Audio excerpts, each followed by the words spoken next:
The courtroom was so silent I could hear my heartbeat thudding in my ears. My palms were slick, and the smell of old varnish and stale air hung in the room like a judgment. When my son stood up from the witness chair, his hands trembling around the microphone, he didn't look at me. He looked at the floor, like I was something filthy he couldn't bear to see. "My father," he said, voice cracking, "is a monster." The words didn't hit me all at once. They landed slow, heavy, like blows from someone who used to love you but doesn't anymore. I wanted to shout that it wasn't true, that I wasn't the monster in this story. But I didn't. Because I wasn't sure anymore. Started a year ago. We were the kind of family people envied. A house with a garden, weekend dinners, laughter that carried down the street. My wife, Lena, was warmth itself. Soft-spoken, always smelling of jasmine and coffee. My son, Ethan, was 13 and brilliant, always building something. Drones, engines, tiny machines that made our kitchen look like a science lab. But things began to shift in quiet ways first. Lena's laughter became rare. She'd linger outside after phone calls. She started wearing perfume again, one I hadn't smelled since before Ethan was born. When I asked, she said, "I just want to feel like myself again." That sounded reasonable. I wanted her to feel alive. I wanted us to last. Still, there were cracks I couldn't ignore. She'd turn her phone over when I walked in. Whisper in the hallway late at night. Once, I found her crying in the car, clutching her steering wheel like she wanted to vanish. When I asked what was wrong, she said, "Nothing. You wouldn't understand." And maybe she was right. The betrayal didn't come as a thunderclap. It came like a whisper, soft and cruel. One night, I found her phone on the kitchen counter. A message preview glowed across the screen. "Him can't stop thinking about you. Same time tomorrow." My heart stalled. My chest went hollow. I scrolled. Dozens of messages. Months of them. "Miss you. You looked incredible today. When are you leaving him?"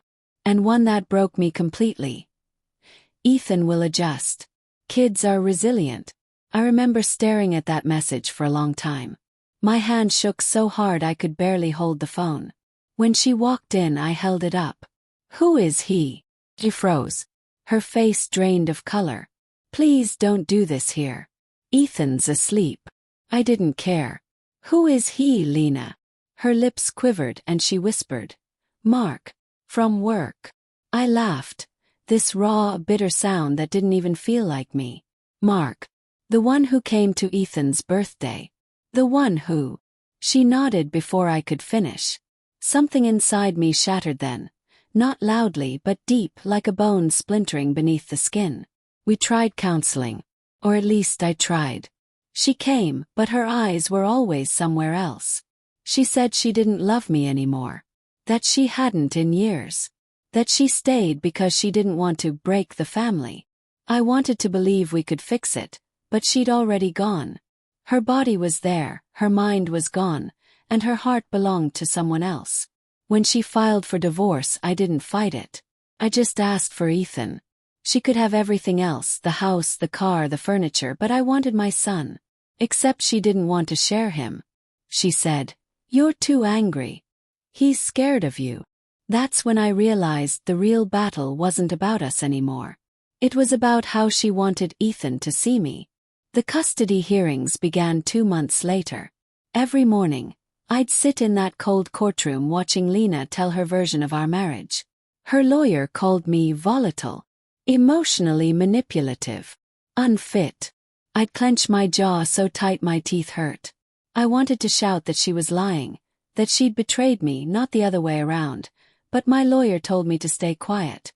"Anger won't help your case," he said. Then came Ethan's turn. He was nervous, his shoulders hunched under a jacket that looked too big for him. He wouldn't meet my eyes. When the lawyer asked if he felt safe with me, his lips trembled.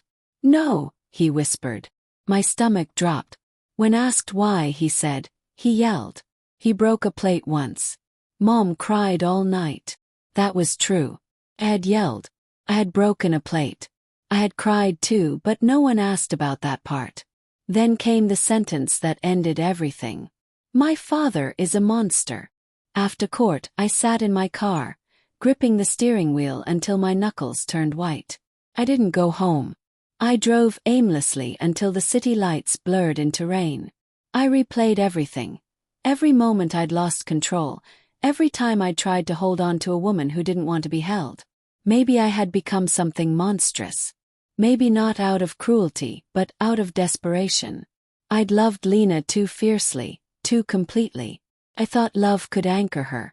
Instead, it drowned us both. Weeks passed. The house was empty. Ethan stayed with her. I lived in the echoes of what used to be. His laughter, her perfume, the hum of our old life. One evening I found a note in the mailbox. No name, just my address scribbled in Ethan's handwriting. I'm sorry for what I said in court. Mom said if I didn't, we wouldn't see each other again.